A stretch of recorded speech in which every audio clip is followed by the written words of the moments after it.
Hey guys, I'm coming to you with another after run monologue. I have my best inspirations when I'm jogging.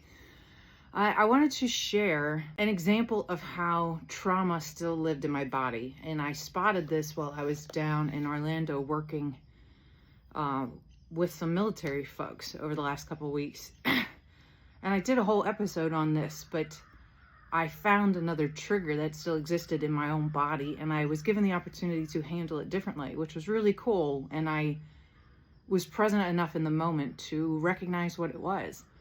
So I've mentioned that I've worked in a male-dominated career field forever. And I was the only female down there in Florida. And several of the other instructors are senior age, like twice my age, certainly were senior in rank. And one of them has always been, he's always been fairly dismissive and disrespectful. He treats me like I was his protege, which as a female, you realize as a coping mechanism for that, you just let them speak and it ends faster, and then you can get back to work and do what you want to do.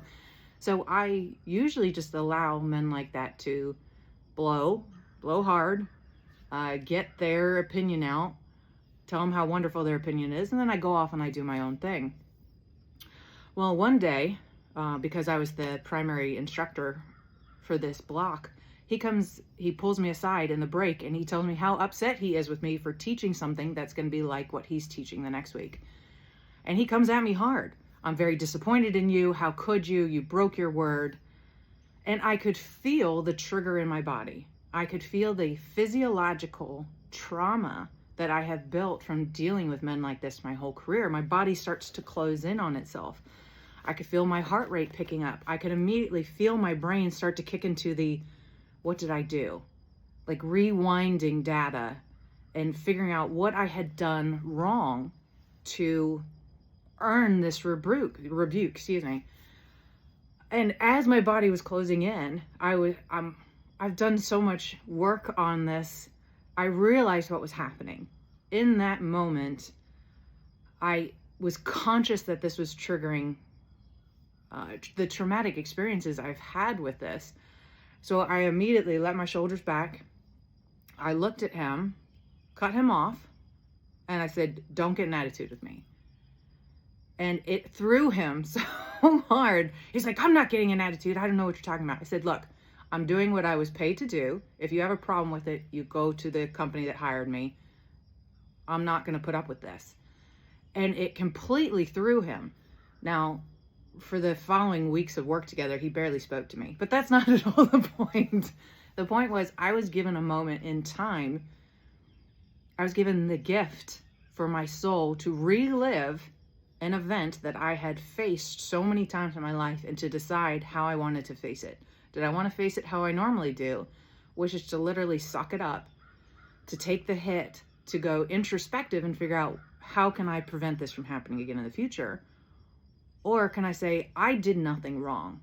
I am an expert in my own right. I am divine in my own right. I am strong. I am powerful. And I do not seek outside validation and tell you to go f*** yourself.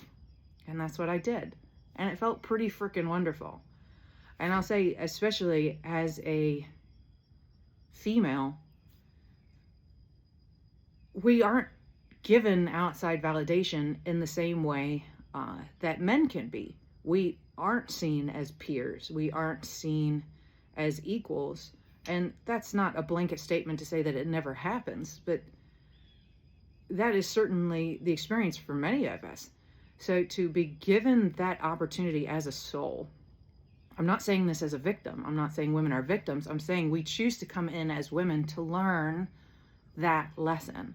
If we cannot receive outside validation, if we cannot be one of the boys, how do we learn to stand in our own power? How do we learn to validate ourselves and love ourselves and stand up for ourselves and tell those insecure men or insecure whomever to F off? What an awesome lesson. I was really tickled that I spotted the lesson and the trigger as it was happening. So this is real. These are things that we can do. These are lessons that we're going to have to continue to learn. And if we're conscious of it, if we know how our body reacts to the trauma, to the trigger of the trauma, we can shut it down and we can react differently. So instead of looking at that experience down in Florida and saying, damn it, I faced another tyrannical situation where I felt undermined and all that other stuff, I stood in my own power. I held my own ground.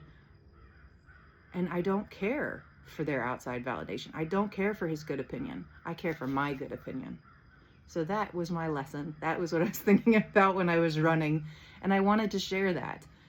We are not victims. No one can victimize you.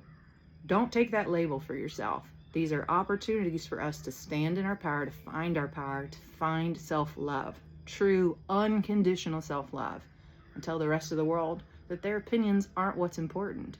Our opinions of ourselves are what is important.